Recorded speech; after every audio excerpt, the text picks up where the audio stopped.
today we are going to explore the fascinating subject of the inner voice.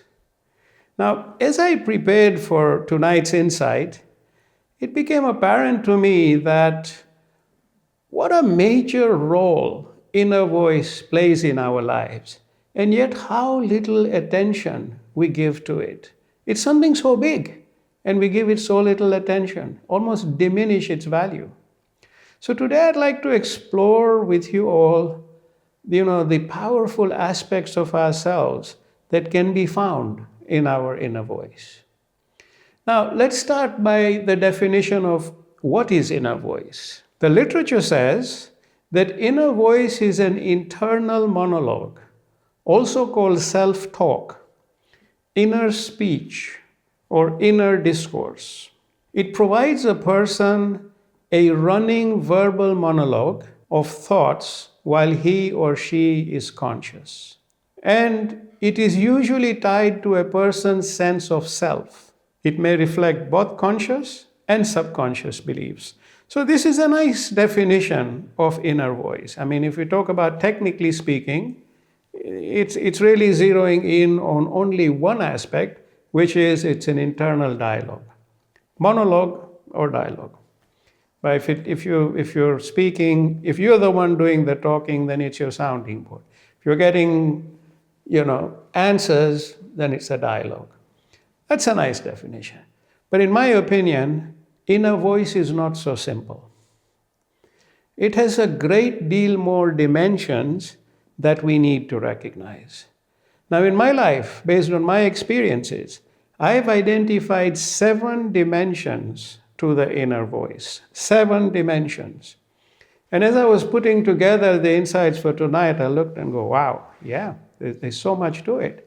Now, some of these dimensions may overlap each other, but I've broken them down for you in 7 separate segments so that you can see and understand each dimension more clearly.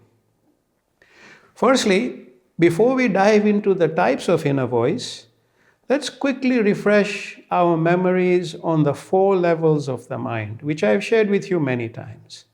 So very quickly, the first level of the mind is the lower level mind, which is the level of the mind which helps sustain us.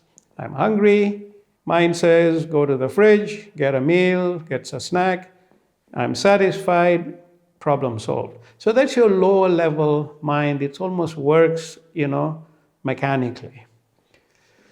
Next is your higher level mind, where you make broader decisions, like where should we live, where should our children go to school, what should I do to build my career, business, lots of situations which have so many different options and possibilities, and the higher level mind helps us process it, and we make those decisions.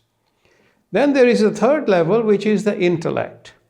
And the intellect is the highest level of the mind, the material mind, because it borders the higher self, which is light.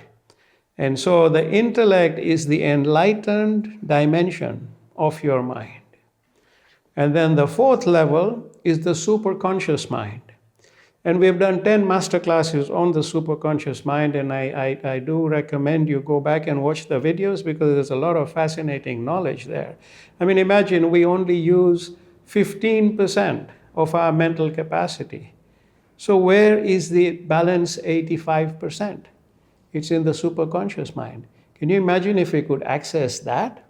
And the superconscious mind is the cradle of the soul. So that's the 4th level, which is a highly empowered level of our being. And so today when we look at inner voice, we're going to look at the levels of the mind as well, where they come from. So inner voice can originate from any one of these 4 levels, or it can start at one and flow to all the rest, okay? So let's start with the simplest type of inner voice, which is what I call the inner sounding board. Basically, the inner sounding board is you talking to yourself. Just like the published definition says, it's an internal monologue or dialogue. Now, a lot of people talk to themselves. And I view such a dialogue as a very basic mental level dialogue. You are reasoning ideas with yourself. Here, I believe we are communicating with our conscious, lower, and higher level minds. Those are the levels of mind we engage. We're communicating, we're talking through what we want to talk through to arrive at a decision or a way forward. So we are being our own sounding board. Hence, I call it the inner sounding board. Now, this is common and straightforward, so we don't need to elaborate any further on it, except to recognize that it exists. And I would also say, keep sounding board with yourself, for you are your very own best friend. So by all means, soundboard within. So that's a very helpful tool of your inner voice. Now let's get more interesting. So the second type of inner voice is what I call the voice of intuition. Now the voice of intuition causes us to pause and look at or take note of something. For example, a physical object. It causes us to pause and say, look at that. Or it makes us observe a situation more carefully. We could be seeing something happen and suddenly something makes us focus on that because it's something we got to learn from it or do from it. Or it makes us listen and pay closer attention to something that has just been said. Because a lot of people say things and we keep moving on, but sometimes certain words are said that trigger us and we go, oh, what was that? And we find answers in them. Or it makes us take note of a message that lies before us. You could see something on a road sign, and you look, or you see the number plate of another car, and that number means something to you, whatever it is. That's the voice of intuition pointing you to say, look, here, take note, because there's answers for you. Or it's protecting you. I mean, the voice of intuition is not always a voice. It is more often a thought of the higher order that draws our attention to something that is important. Now, intuitive thought or thoughts most likely originate from the intellect, which is the more enlightened side or the border between our material mind and the superconscious mind. So these thoughts of intuition most likely come from there, and then they flow down to the higher level mind and then to the lower level mind.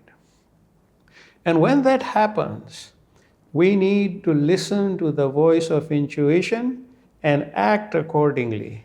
I'll give you an example. Today I'm going to share all my life examples with you of how I learned about this. Many years ago, when we lived in Canada, Toronto, I was at a meeting which lasted late in the evening, and then I was driving from Don Mills all the way to Oakville on Highway 401. And I was doing a good 120 kilometers an hour. I was quite tired, so I wanted to get home, get to bed. It was 11 p.m. or something. And as we were all going at this one speed, I saw the cars in front of me begin to brake. And being a cautious driver, I said, okay, so I started to brake. But then something said to me, get out of this lane. And I just, like a robot, I just switched lanes. I just obeyed instantly. And when I looked in the view mirror behind me, there was a van coming at very high speed, and he was not able to brake. So he crashed into the car in front, and it ended up becoming a multi-car pileup.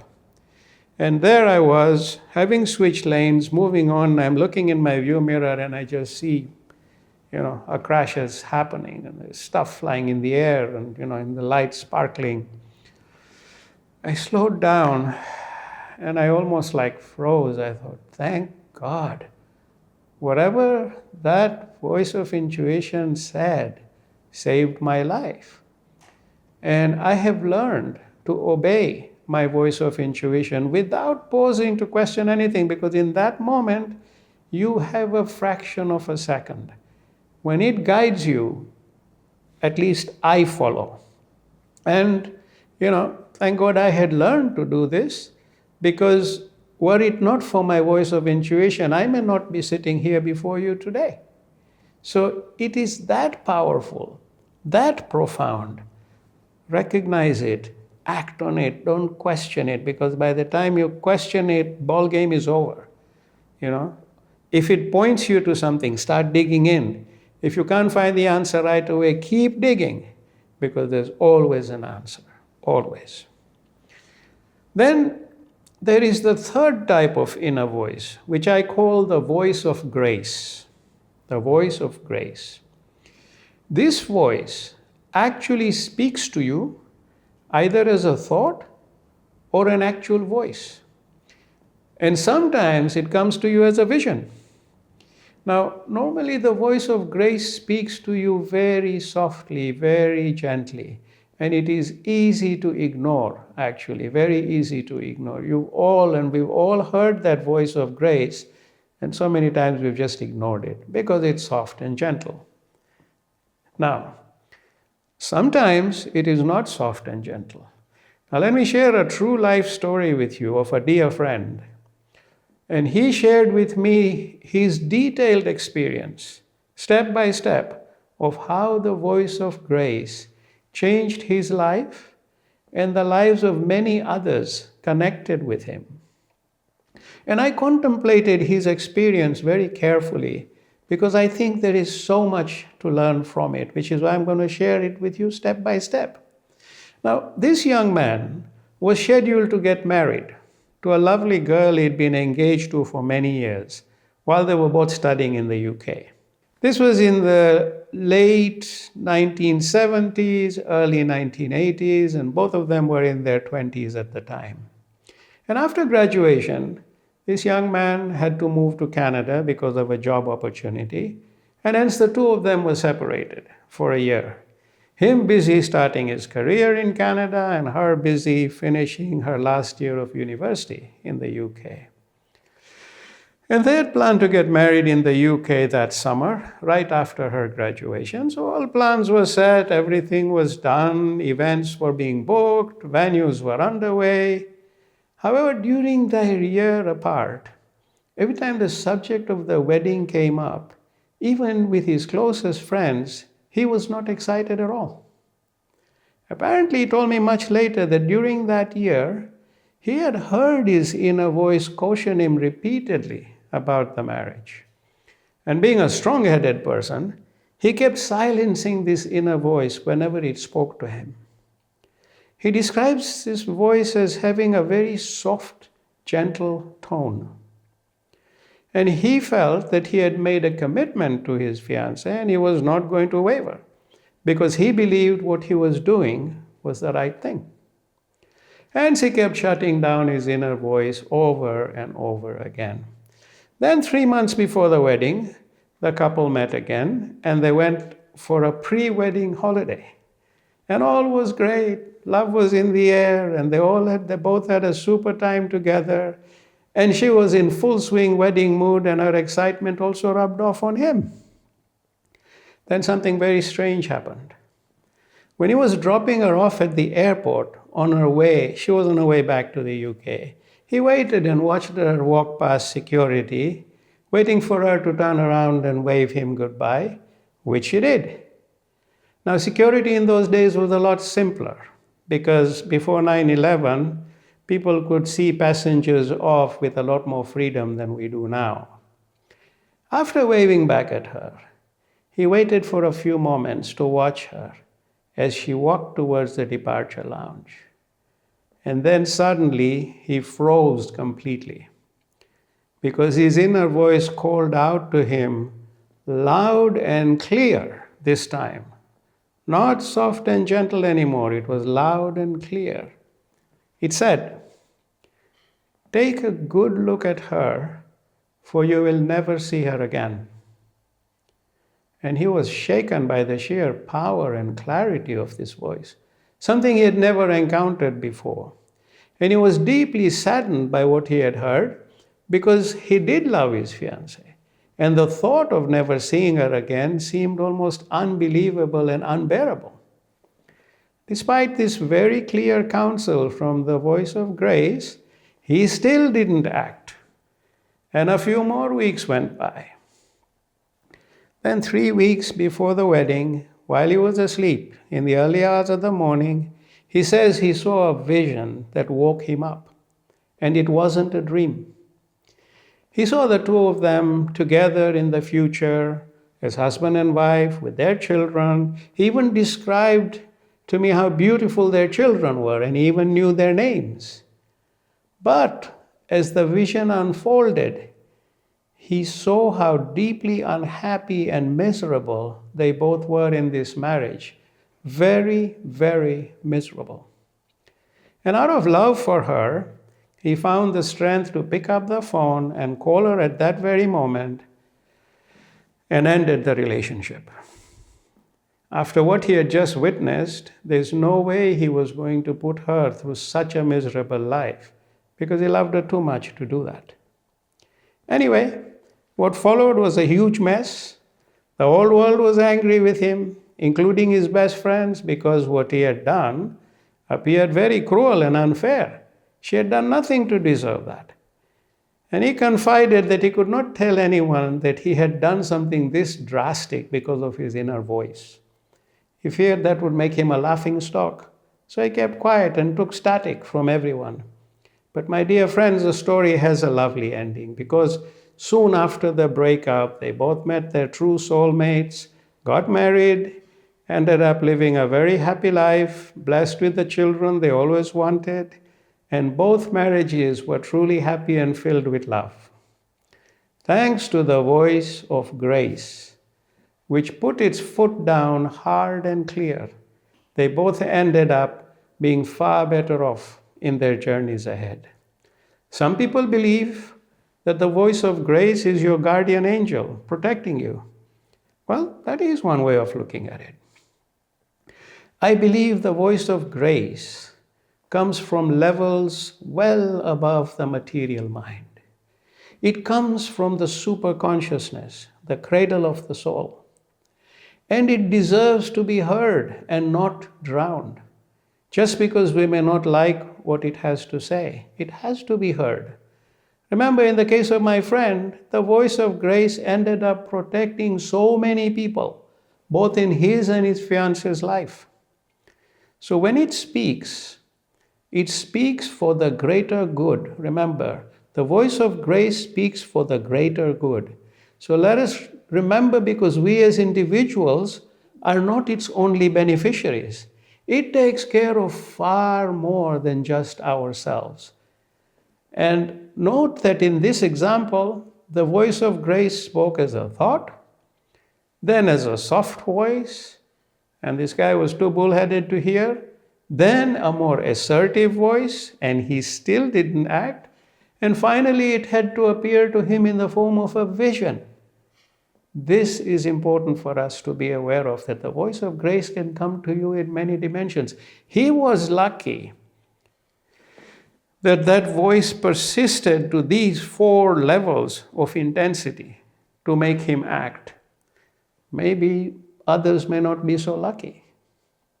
Now, on a lighter note, sometimes I tease my friend, telling him that he should write his story as a Bollywood script. It would make a great movie, a real tearjerker. Okay, so then there is the 4th kind of inner voice. And I call this voice the voice of invocation. The voice of invocation. This is a very subtle but extremely powerful thought that emerges in our minds almost like a prayer, but not planned as a formal prayer. And it is not something we recite, we just think it. And the voice of invocation is just planted into our minds from a higher level, either as a thought, or a voice, or a vision. It is like a wish we make for the benefit of someone else, without actually consciously thinking about it. And the best way to explain this to you is to share an example that happened just last week with Karima and myself. We usually like to go to the mall for our daily coffee. And we are usually served in the evening by this lovely young lady, and we only found out that day or day before that she was Canadian, she was fellow Canadian. So we thought, wow, this is great. And she was here, and she had her partner who was from South Africa. And so she was relating her story to us. And then this time, she mentioned that she was going to leave the coffee shop in 2 weeks. And we said, why? I mean, we loved seeing you. And she said, I'm trained as a professional early child educator, and I need to work in my field. So I've decided to quit this job and apply to places around here to get another job in my field so I can start getting experience. And at that instant, in my mind, that thought of invocation landed, saying, I pray her wish be granted. And at the same time, the same thought of invocation hit Karima. And we talked later. Because the next day, I prayed for her. She prayed for her. We actually started checking with our contacts to open doors for her. That evening, we go for our coffee, and she's waiting to see us. She calls us her magic couple. And she said, you're not going to believe what happened today. She said, my partner got a job in Abu Dhabi. It all worked out. And she said, I was feeling really sad because now we're going to have to do a long distance relationship. And then, she found out also while he was talking to her that she said that there is a early childhood school near where he is going to work in Abu Dhabi. So she should check it out. And she called them the next morning. They called her for an interview. She actually drove back home with a job offer from Abu Dhabi. So in 24 hours, what did the voice of invocation do? This voice invoked in her what she wished to accomplish, and it was all good.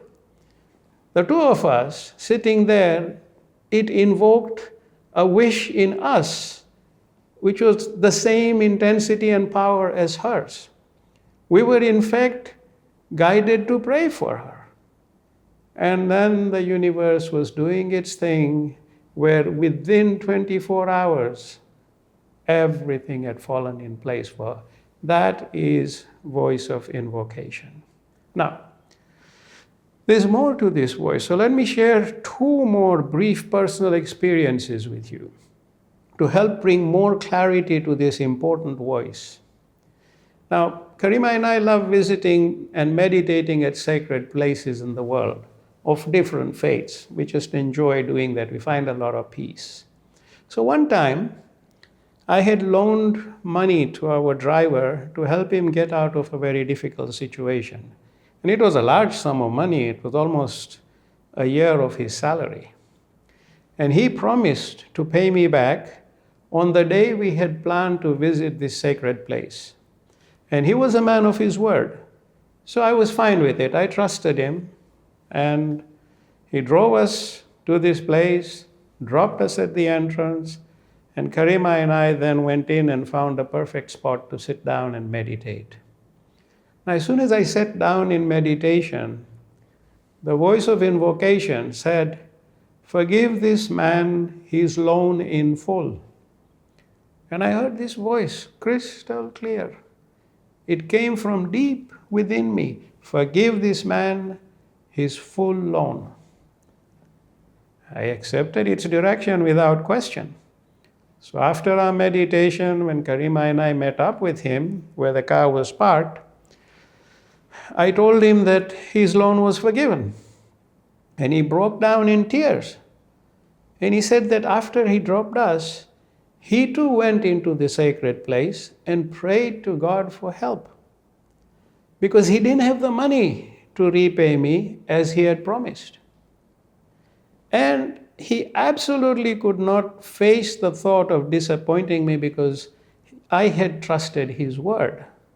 So he was there praying, saying, I have no other alternative. Well, the voice of invocation took care of that. He invoked help in his prayer, and I was invoked to forgive the loan. So the voice of invocation works in amazing ways.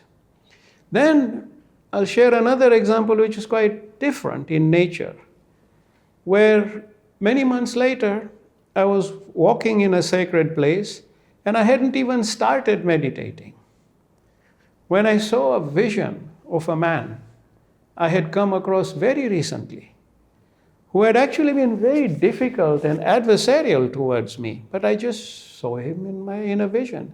And I was taken aback. I said, why am I seeing this man of all people? I thought to myself.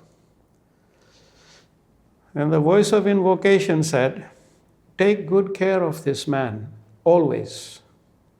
You can imagine my surprise. I didn't even know him as a person. And the one meeting we had didn't exactly go well. So how was I supposed to look after him? I mean, it's just bizarre. But the voice of invocation has never been wrong in my life, in my experience. So I simply accepted what it had said, with faith that my relationship with this adversary would somehow change over time.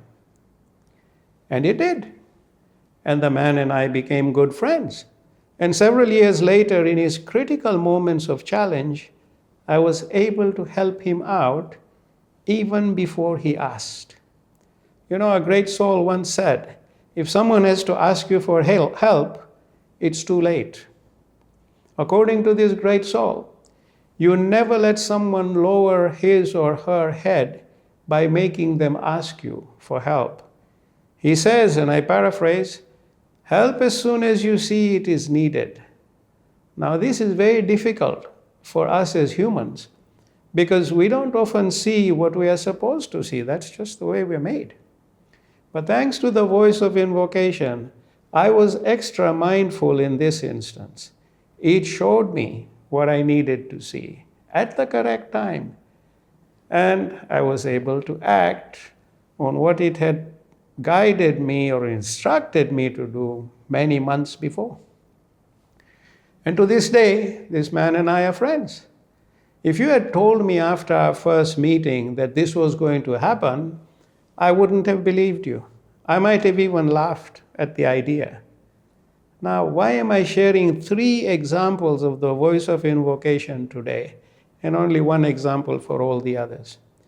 Because it is an extremely powerful voice that brings a lot of good in our lives and in the lives of many others.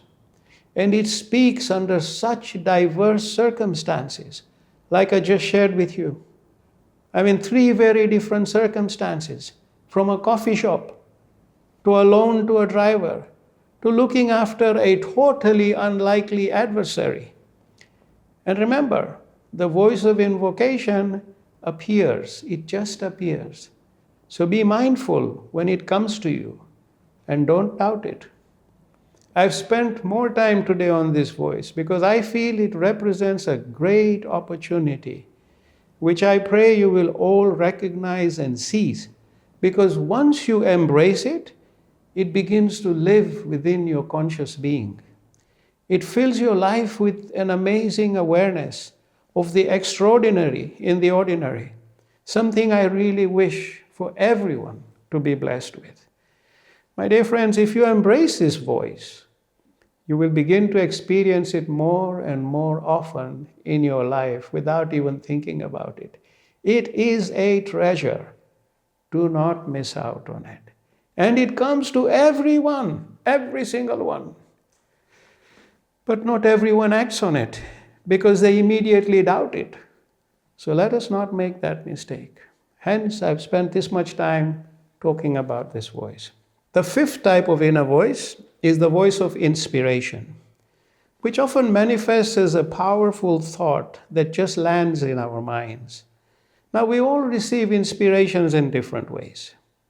When you're trying to create something or solve a problem, and these bright ideas just come to you, it is not because you're a genius.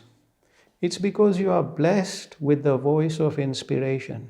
I found myself often inventing new technologies or solutions to complex challenges. And these inspired thoughts just land in the mind without me consciously seeking them. The solutions I'm trying to develop, they just grow in my mind like a jigsaw puzzle that comes together by itself. And people say these are the ideas of a genius.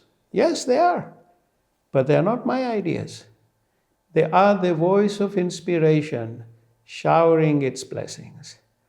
And all the greatest and smallest works of art, science, music, way of doing things, way of living, for example, are products of the voice of inspiration. And it touches us all without exception. And if you find that you are blessed to be its recipient, it is very important never to claim ownership of the ideas it has given you.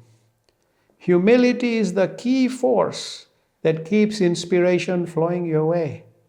Arrogance and vanity close the doors to such blessed thoughts. Gratitude is also essential because when inspiration rewards you, always remember to be grateful for its small and grand ideas. So that's the voice of inspiration. The sixth type of inner voice is what I call the voice of instinct, which also expresses itself as an inner voice or a thought. Think of a new mother and her baby. Even if she is on her own with no one to guide her, she will know what to do to care for her baby. How did she know? That's the voice of instinct. If she and her child are in any form of danger, she will know and she will find her way to safety with her baby. Even animals project this instinct in their own ways. And I think we're all familiar with instinct, so I won't elaborate much further. And finally, there is the seventh type of inner voice, which I call the voice of telepathy. Now, telepathy usually expresses itself as a voice or as thoughts. Many times you think of someone, and the next moment they call you, or they too think of you with perfect synchronicity. This type of linkage exists between people who share a relationship that is of a absolutely very deep nature. More often than not, it's spiritual, even though one may not be aware of the connection at a conscious level. Sometimes he or she may be close to you, and sometimes not. He or she may be a stranger. Now, when our children were young, I was away from home a lot, traveling for work, and our daughter and I shared this connection where whenever she was sick, and she was very young then, she would not improve until she and I connected via thought at two other ends of the world. And because of the time differences, she would often be asleep when Karima would relay to me that she's not well. And sometimes she'd actually ask her mom to let me know that she's waiting to hear from me. And as soon as I think of her, as soon as I thought of her and we connected, she would recover at an amazingly fast rate. Very often, she would wake up the next day and it was as if she'd never been unwell. To this day, if I'm unwell or stressed, she will know, even if she's physically very far away from me. So I believe that this type of inner voice is one that souls share. It is actually a thought from the spiritual level, from the superconscious level. And it is a beautiful gift to share if you are blessed with it. And many times we have this special connection, but we ignore it. If we say, oh, it's just my mind. No, that is not always the case. It is not just your mind. So my dear friends, I'd like to conclude here. And let me once more summarize for you the 7 inner voices that I have identified in my life. The first is the inner soundboard.